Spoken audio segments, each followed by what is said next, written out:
Hi, my name is Rachel and welcome to How to Connect to Neptune. Neptune is really the god of water in the ancient Roman pantheon. He was the god of the morning dew, of moisture, and of spring. So anywhere where the water rose up from the great reservoirs in the ground up onto the earth. So water was seen as his manifestation, and we think his name actually comes from a term meaning springiness, as in the springs. And so this is why he was such an important god for the ancient Romans, bringing the water that brought vitality and sustained life. He can support you now with your own health. So just as he brought vitality and nourishment to the land, he can also help you and support you doing the same with your own body, so that you feel good and well and refreshed in your own body. So health springs forth like a fountain. He can also help you to use water as a medium or a tool for connecting to your own roots. So roots as in the location of your sense of belonging and identity, and he'll help you to particularly do that through the medium of bodies of water, especially your local ones or your ancestral ones. So here are my top 3 tips for connecting to him. My first tip is to connect to him as the morning dew. So the morning dew was considered kind of him, literally his epiphany. Also, he was believed to have created that. So some kind of sources reference the morning dew as his semen. So it's a really powerful way to connect to him through these ideas of fertility and rejuvenation, connecting to yourself in the morning. Dr. Bach is a great example of someone who actually used the morning dew for his flower essences to bring forth health. And so ways to connect to him through the morning dew is to go out, and there is evening dew as well. So that's another option if you're not a morning person, but to go out into the dew, to maybe collect it like Dr. Bach and use that as a tool for a ritual, for a ceremony. You may want to drink it, collect it, have it on your altar to represent him, to be a body of his water. You may want to go out and use that dew as like a hand wash or a face wash, anointing yourself with it, anointing your head, your heart, whatever you feel like, and then anointing your feet, maybe through walking barefoot on the morning dew and feeling that freshness and that connection with your feet, and helping it to bring focus to your feet for that grounding that he offers.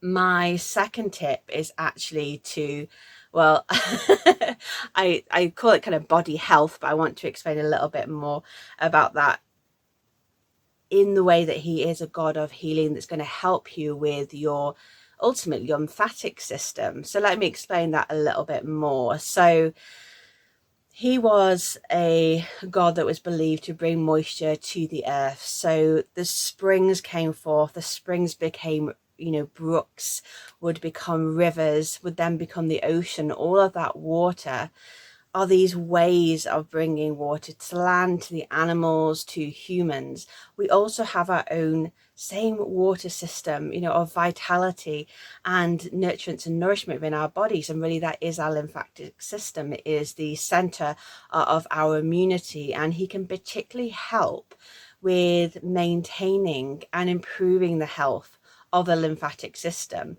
So we are 65% on average made of water. So if you want to connect to the god of water, he is literally within you, and that medium to be able to do so is literally in you, in your cells, in your organs. And so he encourages you to look after that lymphatic health, and to also be really involved and proactive in receiving the water of the earth for your own health. So a good way to connect and work with him is to drink really good quality water, and to also invest your time and energy in making sure that your local waters are healthy in any way that you can help, perhaps with the rivers.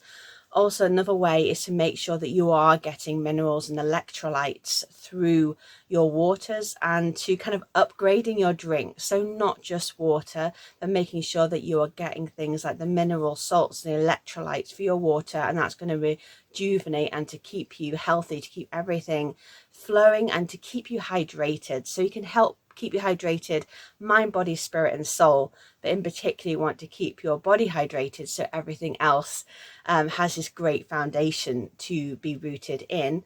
I'm going to pop a recipe down below for several recipes. I'll see how many I do for you, possibly a few, for some electrolyte and mineral drinks that you can create that you may want to have on your altar, or just have just for your health, and try and have at least one of these once a day. Also activities that you can do to help your lymphatic system is things like jumping and bouncing. They're lots of fun. You can also, you know, have a sauna, salt baths, things like that. Making sure you're moving is going to really, really help. My third tip is to get rooted. So this is to connect with him, to your roots. So his waters, it was believed that he was the great reservoir underneath the earth, that big body of water which everything sprang from. And so he's in the earth, he's deep down there where your roots are, so he can help you to connect to them literally and metaphorically. So literally would be going and connecting to water sources near you, getting your feet in them. Ancestral water sources as well, connecting to them, getting to know them. So maybe if there was a lake or a river or a fountain or a spring in your ancestral home, country or village, maybe going connecting to that, and that can be a tool for helping you to work with clearing anything on the metaphorical side of things, which is your roots, which is a sense of belonging and identity, or anywhere around that has been wounded or stuck or has had judgments. So the connections, perhaps to your ancestors, to your recent family members, or even your younger self. Getting near those bodies is a way to help connect to that inner child or the ancestors. So get close to those bodies of water. Another way to be able to do that, if you literally can't get to the water, is to meditate with water, in or near it if you can, but also imagining it. So using a water meditation that can bring that cleansing and clearing effect. So you're feeling the flow of emotions, or if something has been stuck or blocked within you in whatever way, then it's able to flow again, using the meditation to do that. And I do actually have one for free that's taken from my Pantheon the Roman books, which is the aqueduct meditation, which is a healing meditation to connect to the healing and cleansing of water. And I'll pop the links down below for that, so the meditation and the recipes as well. And I hope this video and both those things support you in your connection to Neptune, and then also the connection with your own sacred and holy water within. So many blessings for your continued journey with him and with you.